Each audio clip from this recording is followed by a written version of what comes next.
This is Viva Fry. I'm Dr. Peter McCullough. This is Tom Luongo. This is Chuck Prodnick. This is Alex Kreiner. Hey, this is Brad Wall. This is JP Sears. Hi, this is Frank Peretti. This is Tammy Peterson. This is Danielle Smith. This is James Lindsay. Hey, this is Brett Kissel, and you're listening to the Shaun Newman Podcast. Welcome to the podcast, folks. Happy Wednesday. How's everybody doing today? Before we get on to today's show, let's talk a little of that junk silver, shall we? Older circulation coins like dimes, quarters, half dollars, and dollars from back before our government debased our money by removing the silver from our coinage. Yeah, I'm a little bit goofy today. Deal with it, folks. I don't know. Maybe conversation today about a little bit of hope out there. Maybe that's what's put me in a good mood. I'm not 100% sure. When it comes to silver, gold, precious metal, junk silver, down in the show notes, you can text or email Grahame for details about this feature, or if you have any other questions around buying, selling, storing, or using your retirement accounts to invest in precious metals, just make sure to reference SMP. So anytime you're on silvergoldbull.ca.com and you're making any purchases, just reference the podcast. Bow Valley Credit Union is your Alberta-regulated, fully serviced financial institution and is proud to present the first in Canada gold collateral lending. Now you can lend against your physical gold and silver for favorable rates. It's like a HELOC on your gold and silver. You don't have any gold or silver? Well, not only can you go to Silver Gold Bull, but you can also get a loan to purchase from Bow Valley Credit Union. And if you're looking to get in contact with them, email welcome@bowvalleycu.com and say hello to Leanna. She's going to be the lady that you're going to start a membership with. That's all down in the show notes. I should also say about Bow Valley Credit Union and Silver Gold Bull, they are teaming up to bring the Cornerstone Forum to Calgary this year. And that's where it gets me to with the Caleb Taves Renegade Acres Community Spotlight. We're talking the Cornerstone Forum brought to you by Bow Valley Credit Union and Silver Gold Bull. That's going to be in Calgary May 10th. And the lineup there is going to be fan-freaking-tastic. I'm hoping you're going to be there. Martin Armstrong, Tom Luongo, Alex Kreiner, Chuck Prodnick, Caleb Ford, Chase Barber, Matt Ehret, Ben Perrin, Rod Giltaka, Chris Sims, Tom Bodrovics. What more do you need?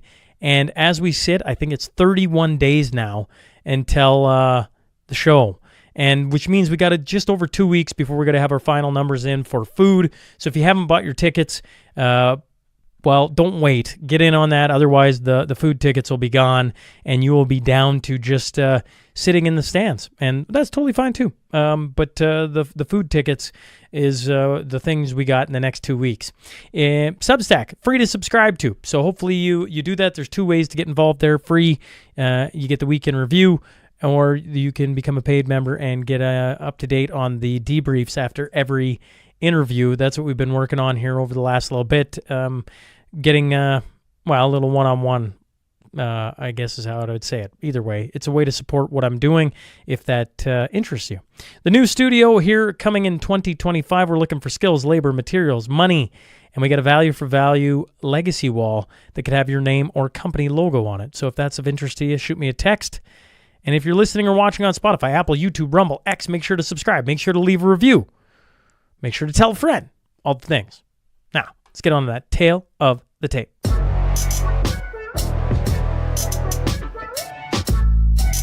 He hosts the Elev8 Podcast. I'm talking about Josh Udall. So buckle up. Here we go.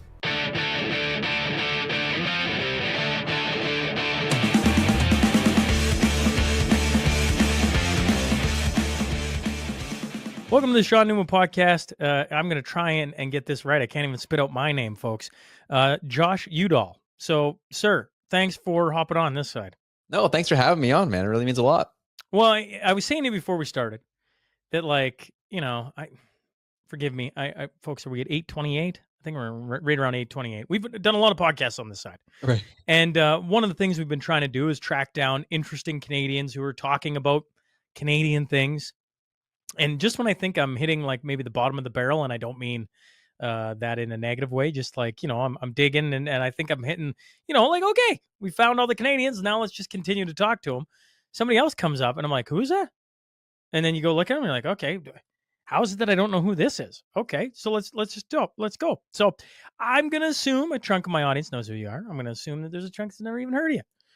Who What, where, when? Let's hear it. I want to hear a little bit about yourself, and then we'll jump into some other topics. Absolutely. No, thanks for having me on, Shaun. Really appreciate getting to meet you. Finally, I actually heard about you probably about a couple months ago at this point. I was talking to someone who was a fan of my show, and there's like, yeah, like really like what you're doing. Have you ever heard of Shaun Newman? He's been doing some great work out of Alberta, yada, yada, yada. And I was like, oh, no, actually I haven't heard of him. So like that night followed you and kind of been loving the tweets that you're putting out and essentially the messaging you're putting out was actually really interesting. I always thought that was cool. But for myself, so I kind of moved around a lot as a kid. I started out in Alberta, moved to Ontario, then finished off out here in Halifax, Nova Scotia to go to university.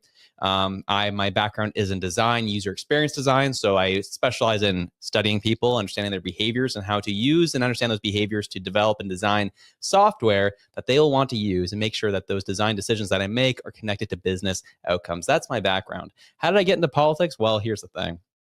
I didn't want to. The COVID was a kind of a wild time, honestly.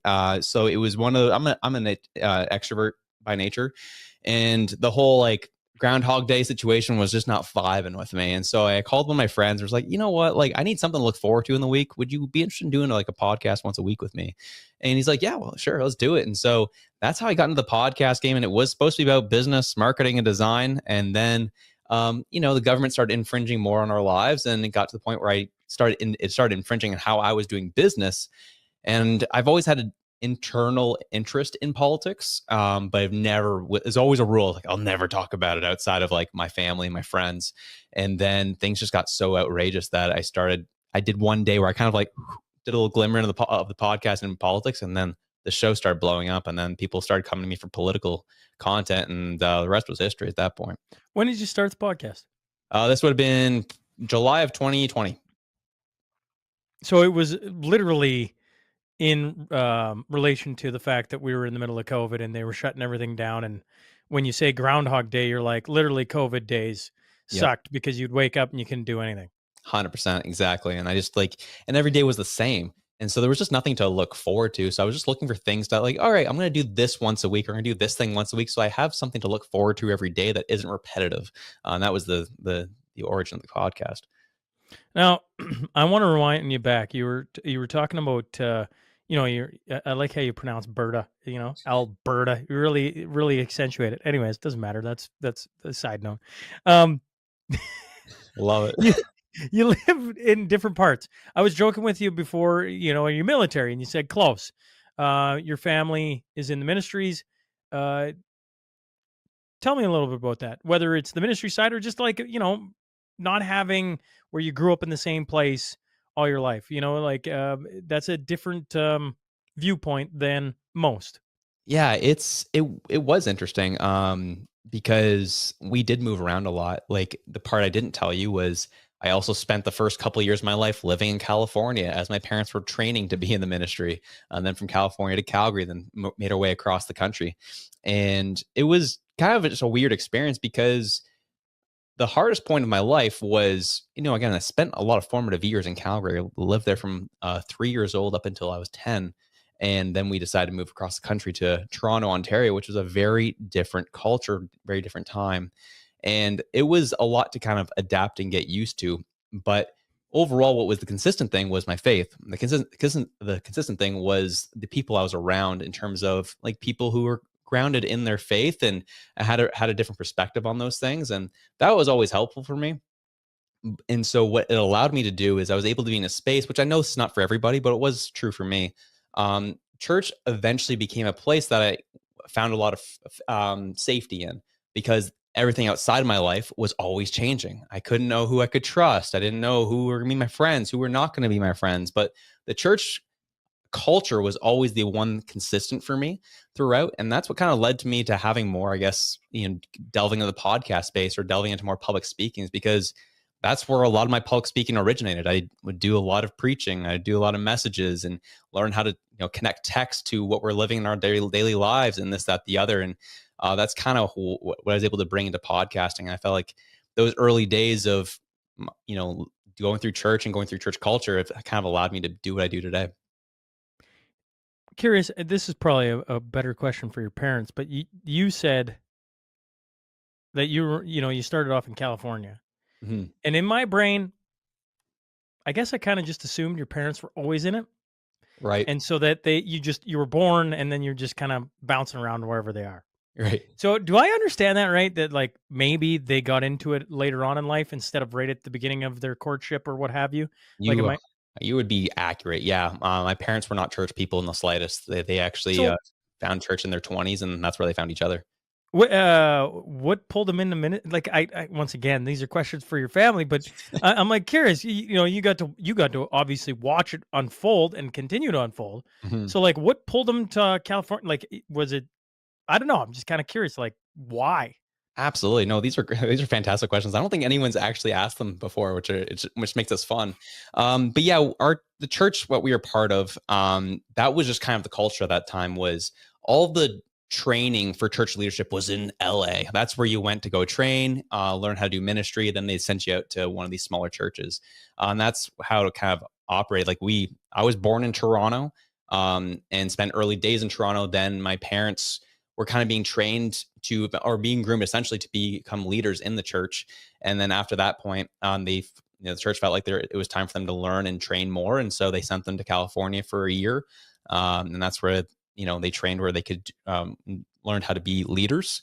And then from there, they got sent to Calgary. So Isn't it? It's fascinating. I don't know. I don't know. What's the word I'm looking for here, folks? What grouping of churches were they a part of?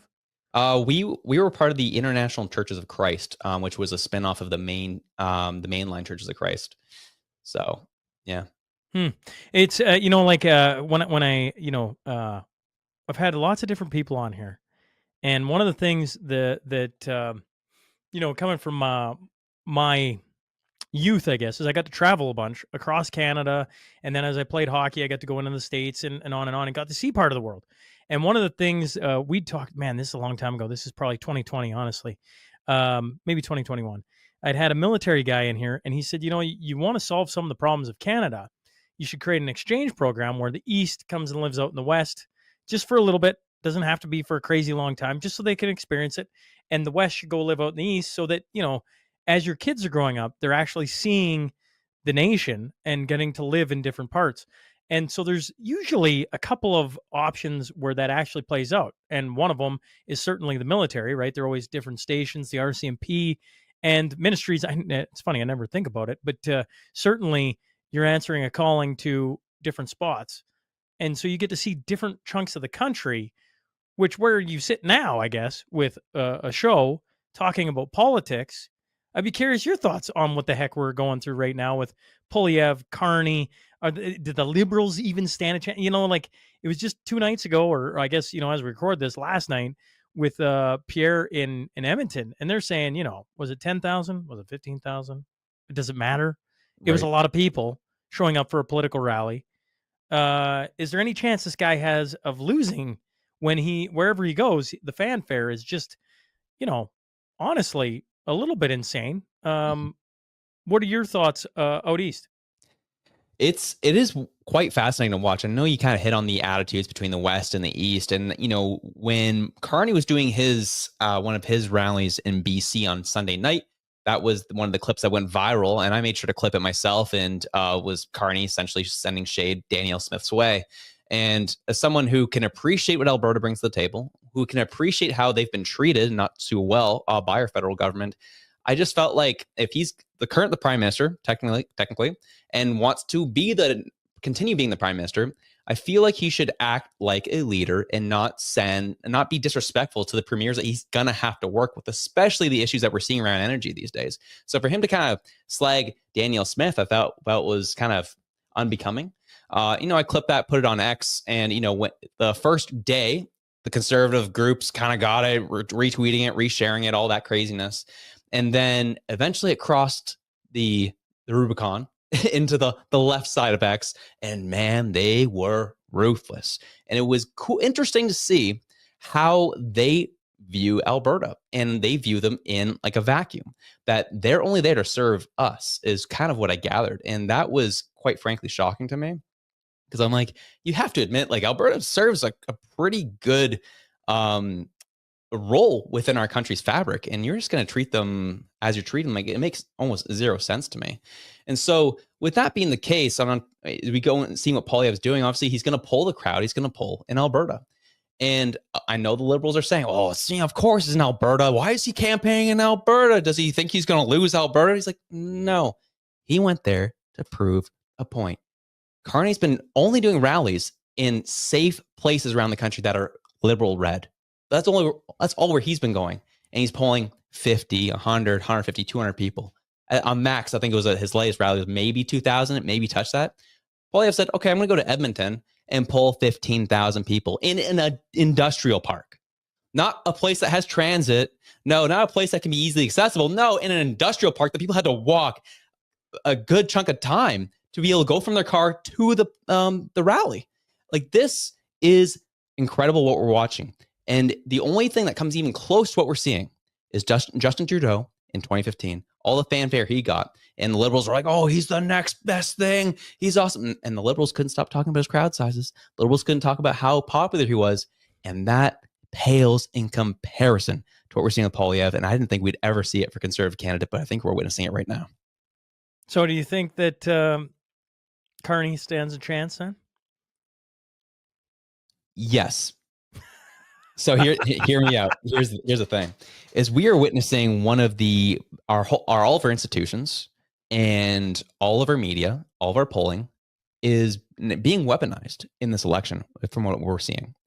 And at some point, that stuff's going to have an impact at swaying public opinion.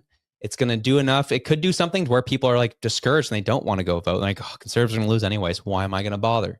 And so that is the one thing I have to kind of keep in mind. But there is something I kind of, as well, there's, an X factor, I would say, is right now, as you said, we're seeing the rallies, we're seeing the crowds, we're seeing the Liberals and how they're reacting. The thing is, I think Conservative voters want this more. They will crawl over broken glass to be able to vote Poilievre. But I guarantee you, if it's raining out on election day, Liberals aren't going out because hating Trump just isn't enough to wanting to feed your family. Sorry to say.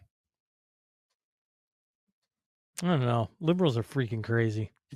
You think there's definitely like that. There's the left-wing boomers who are like, really passionate. But like, what I'm seeing from all the other age groups is they still have to get out and vote. And that's the part where I'm saying that's the chance right now is if the young and the youth and even the millennials don't go out and vote, then that's where the chance is stood by Carney.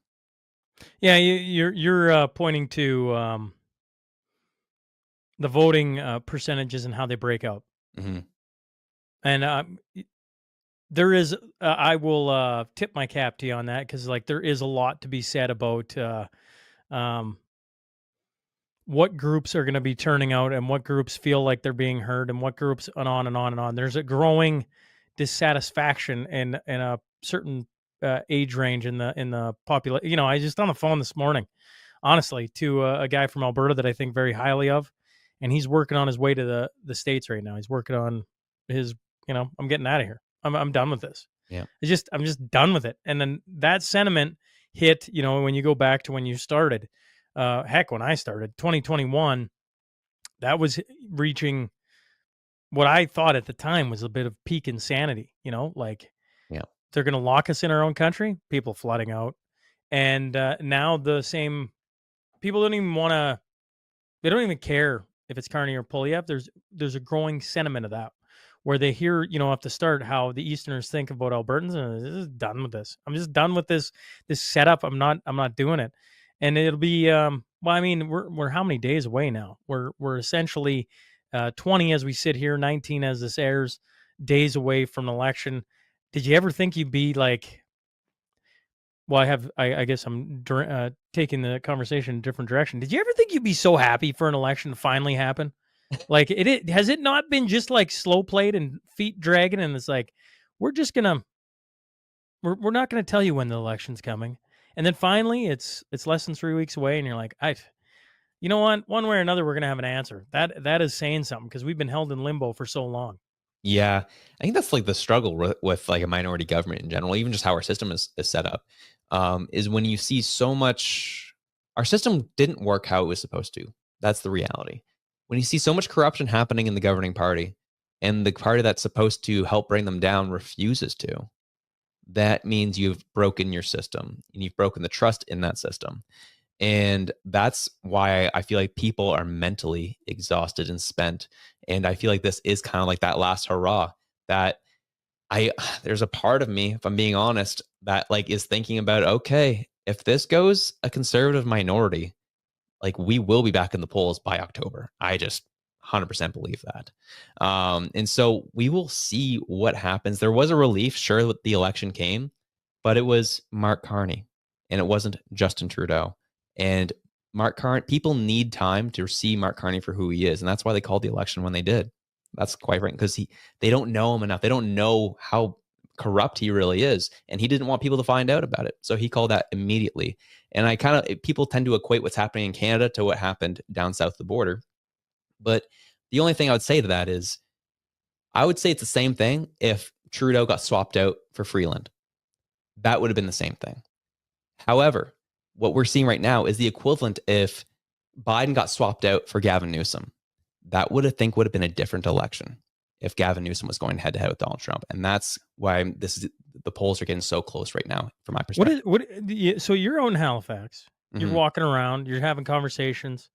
What is the population out there that you talk to? I mean, what do you see out there? Because to me, that is a very different scenery, a very different scene than what I walk out and see in oil country, ag, just all the things, right? Sure. Like, what is the, I don't know, what is the feel you have for Halifax and Nova Scotia?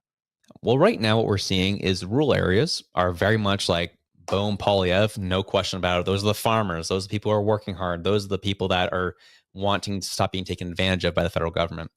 It's the people in the cities that have been chomping at the bit to vote for someone who isn't Polyev. A lot of people were reluctantly going to be voting Polyev.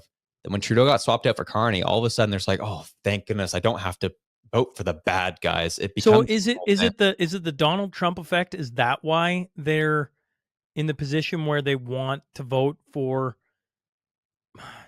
like even more of the same or worse? Like, is that why they're so against Polyev and more so Donald Trump, like the way that Carney and the Liberals have positioned themselves against Trump? Like, is that what you're seeing out in the East, or is it something different that I'm missing? A little bit of that, but there's actually a lot of reality of people just really couldn't bring themselves to vote for a conservative. Like, it really is coming back down to the virtue signaling that's been happening in the past 10 years is people think they are bad people if they vote blue. Then the Trump stuff was added on top of that. And I was like, well, we need someone to deal with this. And Poilievre's not the guy. He's too young. We need someone with experience, a banker who knows money, blah, blah, blah, blah, blah. That's what you're seeing right now. And people legitimately believe the party is different. They actually believe here in Halifax, Nova Scotia, within the cities, they believe that this is a new government just because they swapped the face out. I'm telling you the truth. The conversations we're having, that is what we're seeing with people on the ground here within this city, which is honestly kind of mind-boggling. I don't know what to say to that. That's tough to hear, actually. Like, because you go like, I just go back. How many months ago now? 4 months, 5 months, whatever it is. And you're like, Pierre's getting a super majority. Like, there's just no way everything is turning up blue. It is just like, and then in comes Mark Carney. You're like, oh, why did they do that? And now you're just seeing it play out. All the rural people have had their mind made up for like 5 years. Yeah. But the cities, from what you can see out east, have been waiting for the person to get paratrooped in so they could go vote. Yep. And say that they did their piece as a Canadian, saying they kept the Conservatives out. Meanwhile, all the things that they're complaining about have been caused by the governing party who's been in power for the past 10 years. It just doesn't compute with them. Like, just because there's a new face in there, they don't even like. There's no thought to it being the same cabinet. No thought to 80% of the MPs being all the same. The fact they even brought Shaun Fraser back, which I just learned how huge his riding here is in Nova Scotia. His riding extends from Antigonish down to Lawrencetown. And to give you an idea of how far that is, that's a 2.5-hour drive. And his riding takes up that whole area. And then when you get into the cities, because it's based on population, that's where all the ridings are. Boom, boom, boom, boom, boom, boom. And that's where this is starting to favor Liberals, because all the city people are really interested in voting Liberal and not so much the Conservative Party. However, I will give some encouragement, though. Conservative Party here in Nova Scotia is handing out signs like candy, like they haven't ever seen before. People are expecting this classic ridings to remain Liberal, but there's something to be said. The ground game's been strong. There's way more Conservative signs than I've ever seen in my life, and that could mean something. Signs in the countryside, though, or signs in the city? Signs in the city. That's what has been shocking me. Yeah, it's almost like, you almost talk yourself out of the despair of like the Liberals are getting back in because of the cities, because what your eyes are telling you is what our eyes are telling us with a lot of things. Yep. By elections, Conservatives were winning, and in battlegrounds where normally they would not win, they would have no chance, they're winning. Mm-hmm. And then you go, you watch the rallies, and you can see that Pierre, everywhere he goes, thousands upon thousands of people. It just isn't Alberta. Yeah. It's everywhere he goes. It's just thousands of people. Yeah. Wherever Carney goes, are there crowds there? Oh, for sure there are. But they also are like, oh, by the way, you folks can't get in. No, you're not going in here. We're going to hold you all out. They got security. They're not taking questions. It's like, it's just playing out like for everyone to see. And so that's another thing. And now you're saying, well, actually, now that you mention it, I can see Conservative signs everywhere. It's just like, certain things you're like, it seems like everything is turning up Conservatives, but you get online and you hear the things and they just keep reinforcing it. I don't know. I don't know what to make of all this. Well, I think, Shaun, you're hitting the one thing that I think has been puzzling to many, including myself, is this is just a weird election. There's just so much going on and so much information that's conflicting with each other that it's not fully adding up. But we even look at Poilievre had a rally here in Halifax last year, polled 2,500 people in red HRM. So it's again, the sign game is strong. The people are putting the signs out. I went through one of the major Liberal strongholds, which is Darren Fisher's riding, and Conservative signs are all over the place, outnumbering the Liberal ones. And he's had this riding for a very, very long time. So we'll see how it all goes. It's like people are saying one thing and I'm hearing one thing, but then I'm also seeing some stuff on the ground with how many signs are out there, and it's conflicting information. It's really odd. How, curious, growing up, traveling across Canada, were you always a political family? Or is this something that, this is something. Yeah. This has been around the supper table. This has been something you've talked about lots. Mm-hmm. Yeah, it's specifically when I got older too, more so around when I was 12, 13. That's when the conversation started picking up more politically. We were definitely a Harper family through and through. And it was just one of those things where my mom comes from an immigrant household. Her parents came over here on a boat from Italy. But the thing was interesting is that her dad got a job immediately, and who was in power at the time? Liberals were in power at the time. And he told his whole family that you need to vote Liberal for the rest of your life because they gave me a job. And that was the messaging in her family.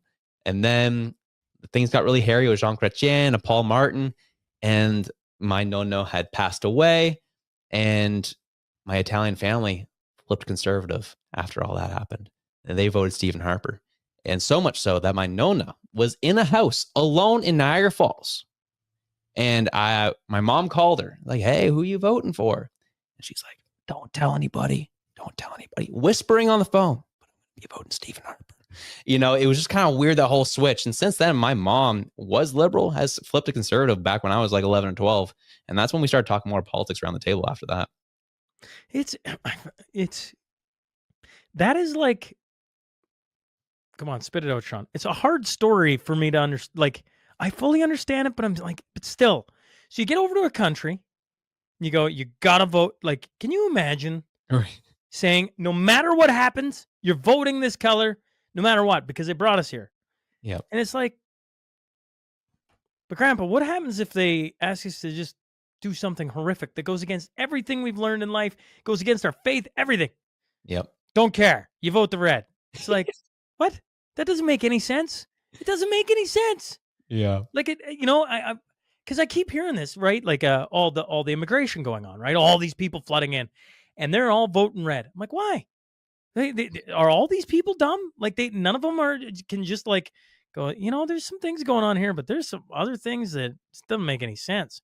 I wouldn't mind working and making a living and earning it for myself. Like, are none of those people immigrating across? Is it just all a certain sect of people that just nope? They just want to be given things by the government. That's it. I have a hard time believing that. Well, I think both can be true. I think what we're seeing is the immigrants who are fresh here. Of course, they're going to vote for the party that brought them here. That makes sense. But the immigrants who have been here for a handful of years, I've been talking to them. They're just like, this party's nuts. They're nothing. They don't align with any of my values. I'm not voting for them. Well, imagine you come from a Christian nation. Mm-hmm. Faith is a big part too. You come across, okay, you get here, like, oh man, this is amazing, and you're getting money given to you, and everything's great. And then you go to sign your kid up for school, and they're talking about how boys can be girls. You're like, what? Nope. Yeah, it's a culture shock and a half. It's a culture shock sitting on this side. I'm like, I don't understand this. This is ridiculous. Right. And then that's like Carney's going to take, the Americans can have their war on woke and we're going to be all inclusive. I'm like, as somebody who, if I traveled over to Italy and they started doing that, I'm like, nope, I don't like this. I need to get the heck out of here. So like, to me, I agree. It can be both, but then you stack on all the things that have gone on in the last 10 years. And if you've been here for longer than a hot minute, you're starting to look at this going, we need a change. Aren't you? Yeah. Well, I actually had an individual on my show, Kushal, who he lives in Canada for half the year. He lives in India for the other half. And he was talking about just the Indian population here in Canada. And we were at that point talking about the BC election. And he was talking about how, a lot of his community were voting conservative and frustrated by the result that they got. He's like, it isn't my community who's voting NDP. It's the damn white people. Like, I don't know why you keep doing this to yourselves. We're frustrated at that. We are voting conservative here, and you keep voting against your interests. We don't get it. I was like, oh, snap. All right. That's interesting, isn't it? Yeah, absolutely. So, why do we keep doing this? Have you given that much thought? In terms of why we keep voting liberal? Yeah. Like, I mean, yeah. Certainly the cities want certain things. I get it. Mm-hmm. One thing I would say is we have to look at kind of where we're at. So people keep talking as if Trudeau had this strong mandate through 12 years. He didn't. He had a strong mandate for his first term and then won 2 minorities by the skin of his teeth the next 2 elections, one of which was COVID related. And it was all about keeping people safe and preying on their fears. And that's kind of what I'm seeing with the Liberal Party in general over the past couple elections, is they're trying to win elections based on fear. And that's the big distinguishing factor we're seeing right now, is they're hoping for the red herring. Red herring in 2021 was COVID. Red herring in 2025 is Donald Trump and him taking over. Even though we all know, Shaun, I know you know this, it is just pure rhetoric.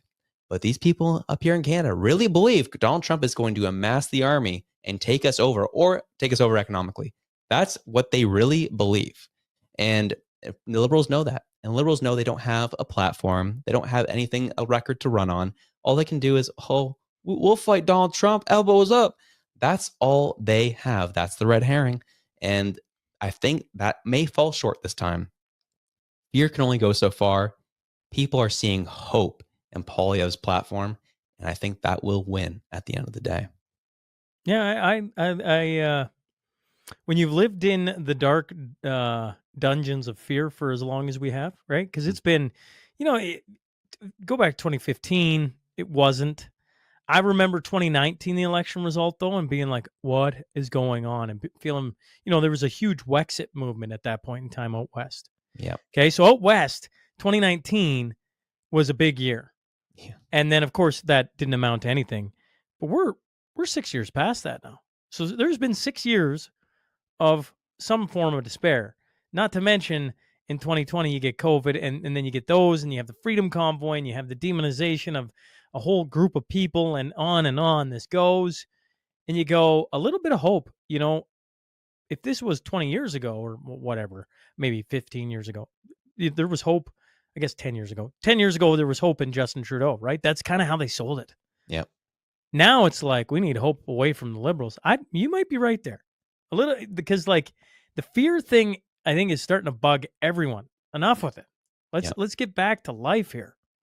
Well, I'm actually curious. I want to get your perspective on this, Shaun, because I know how I think. What do you think lost the Conservatives the election in 2019? 2019? Yeah. Okay. Who ran in 2019? Was that Andrew O'Toole? Scheer. No, that was Scheer. Mm-hmm. I honestly, if I'm being completely honest, 2019, I started the podcast and I was focused on one thing, sports. I would say I didn't start paying attention until the 2021 election. So I can't even give you a good answer. Fair enough. They said it was Scheer's to take and he missed an open net. That's what I know. Yep. I probably shouldn't say that on air as a guy who's now talking politics, but I don't like lying, folks. To me, there's no point in blowing smoke when I actually don't have an answer for you. Why? Well, you simply just quoted Peter MacKay. He said the exact same thing. He was disappointed in the party because they literally they had an open net and they missed it completely. And this was the issue, is people were frustrated with what Justin Trudeau was doing. They were frustrated with what the Liberals had done. They were annoyed by all of the scandals that had taken place. But Scheer didn't focus much on what the Conservatives were going to do. He focused on Trudeau sucks. And the moment that really lost him the election, from my perspective, was the debate where I can't remember what it was they were debating over, but Andrew Scheer made it a point to shift his whole body right at Justin Trudeau and tell him, you're what's wrong. You caused this. You did this. Bump, bump, bump, boom. And people were completely turned off by that. And that's what led to another Trudeau minority, from my perspective. It was just kind of a weird. Scheer didn't do a good job of communicating what the Conservatives were going to do differently and give them hope. They just said, Trudeau sucks. You vote for us. And that was I think that's what lost in 2019. Politics is such a weird sport. It's Yeah. just, or weird. I don't even know if it's a sport. Coming from a sporting background, right? Like, when you put it in things, like it's body language. His body language and his tone lost him an election. That's what I hear. I'm like, huh. Yeah, 100%. When right now, all I want is an aggressive person to call Trudeau a moron. You are the problem. Yeah. Come on, folks. That's what we all want. We want a strong leader, do we not? Mm-hmm. And why is Carney, even though I hate saying this, I hate it. I literally hate saying this on air. Why are some people drawn to him? Because of what you said earlier. Well, look at his background. He looks like the mature individual in this. He can deal with he can go head to head with Trump. When you say it like that, I want to punch myself in the face myself, because I'm just like, oh, but it's true.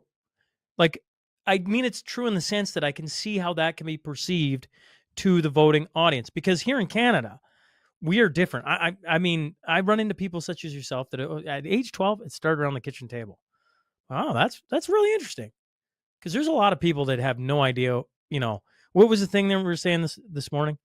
In Saskatchewan, and no offense to Saskatchewan folks, I love you all. I'm originally from there. There's people, if you showed up at their doorstep, don't know if they have an MLA or an MP, or the difference, or the fact that, like just simple little nuances in politics. They don't understand what federal, provincial, municipal, et cetera, et cetera. And once again, folks, I'm not judging, because I'm on a collision course with learning all this as I go along too on this side. But like, it's interesting to me that such a little thing could lose your election. Because I trust what you're saying. It makes sense that, from your eyes, that's what lost him an election. Like, to me, how did O'Toole lose it? He was weak. Yep. He literally was a limp candidate. Like, we all watched him and we're like, this is the guy? I don't want to vote for this guy. This guy sucks. Am I wrong? No, that's exactly how the feeling was. That's why he got ousted so quick right. when it was all said and done. Like, so you look at Pierre. He's calculated. You can love it or hate it, folks. He's pretty charismatic, I think. Right? I mean, he ate a freaking apple and it just exploded. you know? Like, it's pretty wild when you think Mhm. about it. And, for whatever reason, I don't know what it is. Why do people not like Maxime Bernier? You've been staring at this longer than I have. Why is it that Maxime can say pretty much everything you want to hear out of a politician? And yet it's like, yeah, it's going nowhere. Why is that? It's just because it doesn't come across genuine, if I'm being quite frank with you. Really? Is that what it is? Yeah, at least from people I've talked to, people get very upset. At least people in the Conservative Party get fairly upset because he just shows up every 4 years in campaigns, but doesn't do a whole lot in between elections. And the criticism that came about him was the fact that he owns houses in Florida and kind of lives in America a lot of the time. Then he rears his ugly head and says, "Hey, I'm here, and conservatives stink. Vote for me," and we'll leave it at that. And that's where people get kind of annoyed by. It's like, okay, if you actually believe in your policies, why aren't you here trying to do a ground game between elections, trying to make this look better? Because at least you can say you want, it was his job. He was the opposition. But Poilievre's been here for the past 4 years calling out all the liberal BS. Maxime's been in Florida. And people see through that, unfortunately. And I think that's what's part of it. If I may stick up for the PPCers for a quick hot second. For He sure. did he not get arrested, folks? I feel like he got arrested in the middle of COVID. He Yep. did show up to the truckers' protest. They've been throwing some rough shakes with not being allowed on the national debate stage multiple times now, and multiple and so while I can under the genuine thing, I can think on that for a bit.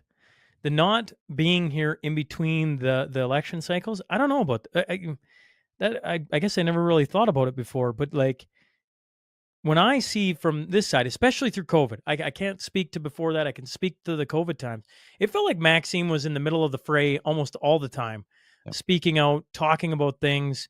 And yet, here we sit, 2025, election in less than 3 weeks. Maxime was just on the show last week, I think, folks. I think it was last week. And we got done, and I'm like, man, he just said everything that I want a politician to say. But it's funny, the phone line where all the feedback from the podcast comes wasn't like, I'm voting Maxime, Maxime's the best. It was like a cluster. Why is that? Why is it that you want a politician to say the things, but maybe the genuine part is something? Obviously that's an interesting take. Well, here's the thing is like, I don't disagree with what you said about 2021 and what he did. That actually resonated with a good chunk of the population because he was in the muck of it. He was dealing with it and they saw what they were throwing at him. That's why PPC saw the most success they've ever seen in 2021. But then the election happens, they don't manage to get a seat. And then that's when he kind of disappeared and fell off. And that's when people are like, okay, now you're showing up in 2025. Where was the energy in 2021? We like that guy, but we haven't seen you until now.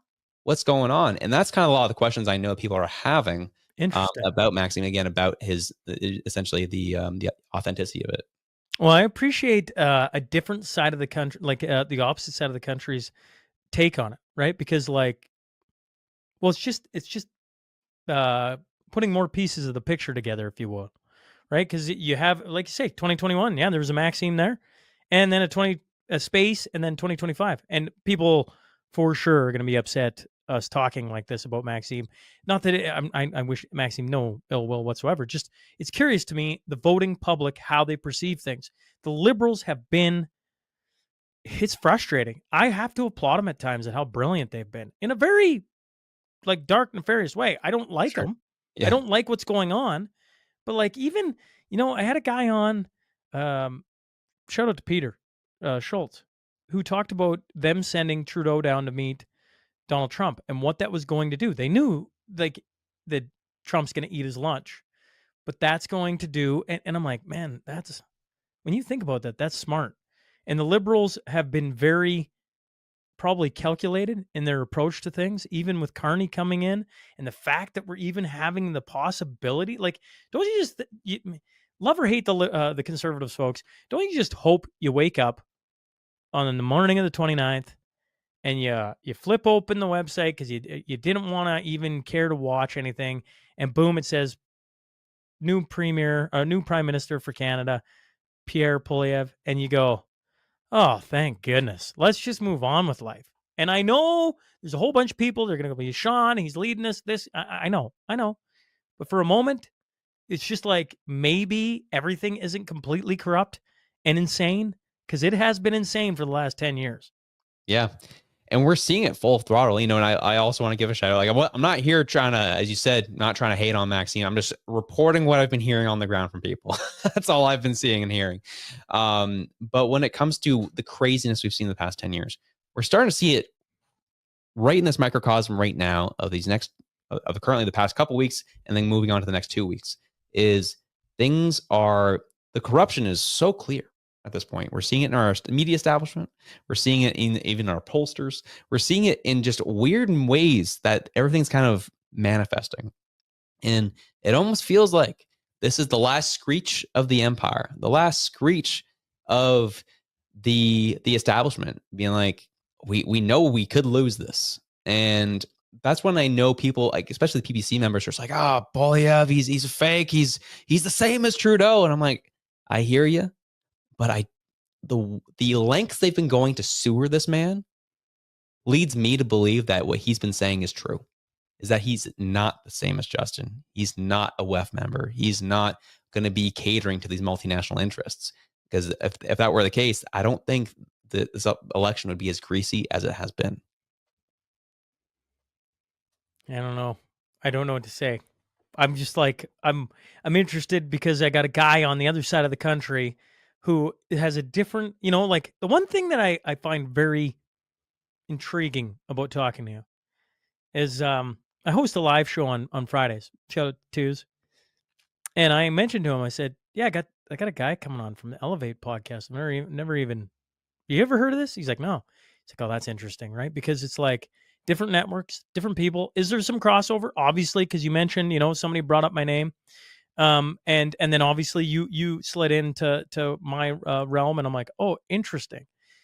But one of the things is that's really interesting about it, or to me that's really interesting, is like completely different networks, completely different conversations, completely different perspectives. It doesn't mean that we don't look at some of the problems the same.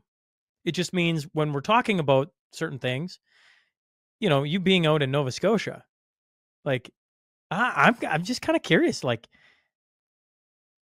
are they completely upset with the Liberals? Yes, in the countryside, but no in the cities. I would say yes, because of how our last provincial election went. You mentioned the point where there's people who don't fully understand the difference between provincial and federal. Sure. And I think we saw that transpire in our provincial election here, where we have 56 seats, I think, total in the province, and the Conservatives won 44 of them. Like, just smoked. The Liberal leader didn't even win his seat. The NDP or the official opposition was 6 seats, something like that. Like, they got absolutely smoked. You think that'll translate over to the federal election? I'm hoping so.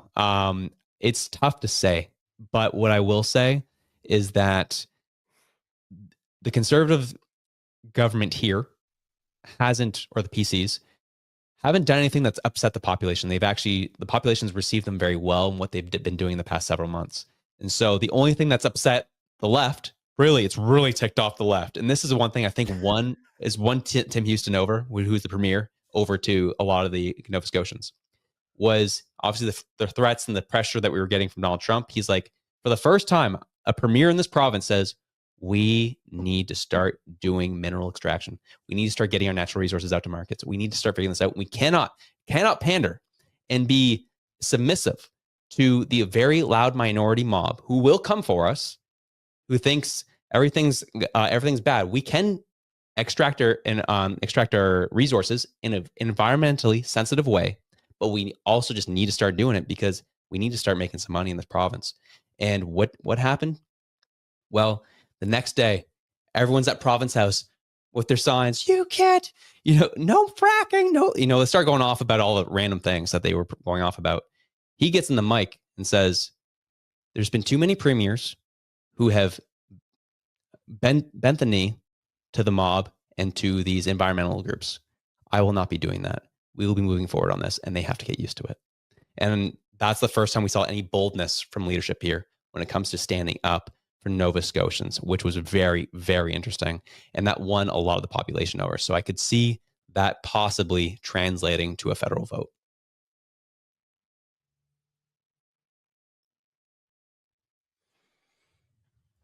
I feel like a lot of us want boldness at this point in time. Yep. Wherever you stand on the social issue order, when it comes to just standing up for your voting base, isn't that like a common thing? We're all just kind of like, that'd be nice. Yeah. Honestly, could we just get back to where our politicians stand up for what we believe in and not what the loud mob, who's this tiny little section of society, have been screaming at them? But what you just said, that's super rare. Like that's extremely rare in politicians today.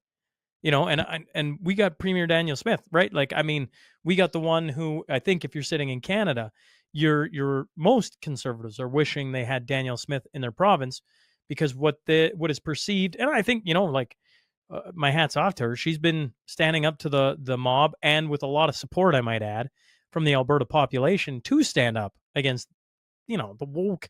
Like, just let's just get back to normal days. Can we just get back to normal days? You got to stand for something here. But that's interesting, because if that's what's pulling you closer to the Nova Scotia population, that would almost lend me to believe they're going to show up and vote Conservative on election day, wouldn't it? Yeah, because of the pearl mineral or the resource work, like that's 100% what people want here. They see it. The Quebec sees it, and people typically would have been upset that Tim Houston was meeting with Danielle Smith, typically. But now they've been seeing that Alberta and Nova Scotia are trying to work together to make something happen, and people are excited about it here, and people have hope, which shows that they're able to put the virtue signaling identity politics to the side and able to see what we actually need to get done for this country, and which is trying to get our resources out to market. And that, I think, is a positive conversation. Before I let you out of here, anything from Nova Scotia, or from your podcast for that matter, I haven't actually brought up the show you got. Maybe we should spend a couple minutes on what you've been doing, because honestly, forgive me, my brain is stuck on election, and you're giving me a few things I got to think about. Elev8, talk to me about that. Walk me through this. Walk the audience through what you're doing on YouTube and on other platforms, I assume. Yeah, it's as I said, start off the show, it was just a show I did for fun once a week. And then over time, it developed into a political podcast, and now it's moved into, in some ways, was forced to become a show that was kind of like this: me talking to a camera about what's happening in terms of political events and political stories that are happening across the country. And I do that every day. The only day I'm taking off is now Sundays, but I'm going twice a day, weekdays, and then once on Saturdays, and then taking Sundays off. But trying to get as much information out to people as possible, have this conversation, 15 to 20 minute videos a day, and just trying to keep people updated. Yeah. Well, if I've learned anything, I started out doing a podcast a week to 2 to 5. And I could probably be having, you go, how did they ever get to like a 24-hour network that's just constantly talking? And don't get me wrong, 24 hours is overdoing it. Right. But at the same time, why do they do that? I can understand why. Sitting here doing 5 different conversations a week and trying to keep, like, there's just days where you're like, how am I supposed to talk about all this? How am I supposed to bring somebody on to talk about how insane Canada is right now? Yeah. Right? Like, it's just like all the time. We do on Fridays, we do a live show where we talk about the headlines of a week, just of a week. And every time by the end of it, I'm so annoyed. I'm like, how is this all happening in one week? Like, Canada can't be this broken. And yet, when I hear you go, yeah, I'm up to, I'm doing 2 shows, and I'm 6 days a week, I'm like, oh no, you have the same issue we have. It's not like you just need one show to keep over it. It's moving so fast. Everything is so fluid right now, and it's changing by the day. Honestly, it's almost impossible to stay on top of at times. Yep. Yeah, it will make your head spin. There's actually, I had one of those days last night. I usually record my shows the night before, like at 11 o'clock my time, to release for 7 a.m. the next morning. And I sat at my desk for 4 hours last night trying to figure out what the heck I was going to cover. And it was it was just mind numbing. And I have those days where I'm like, there's just so much that happened. What do I cover? And so it's just I get it, man. It can be a lot. And it's a lot for the viewer. I can understand. I can empathize with our viewers like that. It's a lot. That's why I try to keep it down in bite-sized snippets to a degree, 15 to 20 minutes. Try to keep it light, try to keep it fun, try to keep the tempo up, just so it doesn't feel as heavy, because quite frankly, the material that we're dealing with is heavy. Yeah, you got to add a little bit of humor into it. And you've said the word multiple times today, hope, right? To me, a world without hope is a pretty dark place, and certainly I know on this side that there is a lot of hope out there, right? Like, you just have to put the spotlight on it and show 15,000 people roughly showing up in Edmonton. That's a pretty cool story. I mean, whatever you want to say about it, that's pretty cool. Because I don't know, I've been to too many political venues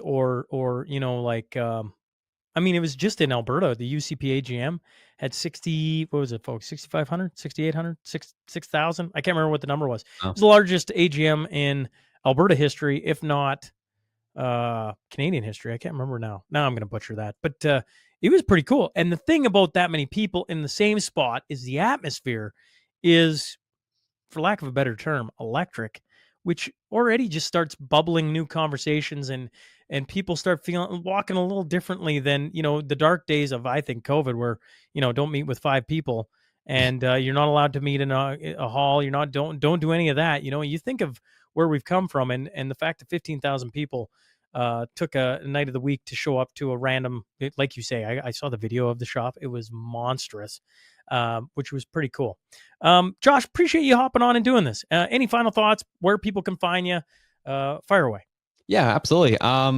First of all, thanks for having me on. It was great to be able to have these conversations and seeing what is going on in the country, and kind of getting your perspective of Alberta, then obviously the Nova Scotia. I don't know how much of a perspective I gave you. It's like, what did you think of 2019? It's like, I actually don't know. I love talking to the Burdens, baby. I love talking to Burdens. It's fantastic. No, you guys are awesome. But yeah, it's always here to try and keep things light, keep things fun. As you said, 15,000 people, if that was the number, is insane, regardless of where it happens, especially for politics here in this country. I loved Pierre Poilievre. I'm curious your perspective on that, where he called out the reporter today. I'm like, come on, that was a big rally, wasn't it? Have you seen what they've been saying about? They're saying he really, well, and you probably covered this, but they're really trying to draw the comparison of him to Trump. Always talking about the size of events. But when you get a number like that, what do you mean? You're not going to talk about it? Like, come on. Talk about it. If Carney had that, he'd be talking about it. No, we're not going to talk about it. It's because you guys are losing, and you know it, and you can see it. Yeah, I mean, come on. We talked about the beginning of the show. The Liberals had huge crowds for Trudeau, and that's all they could talk about back in 2015. Come on, man, give me a break. But I guess, anyways, I'll finish off and get you out of here. But yeah, Elev8 Podcast. You can follow us on X, on YouTube. We're starting to get back into Instagram, and it's just the Elev8 Podcast with an 8. And we would be happy to see you there and continue to report on politics. Why the name Elev8? Oh, baby.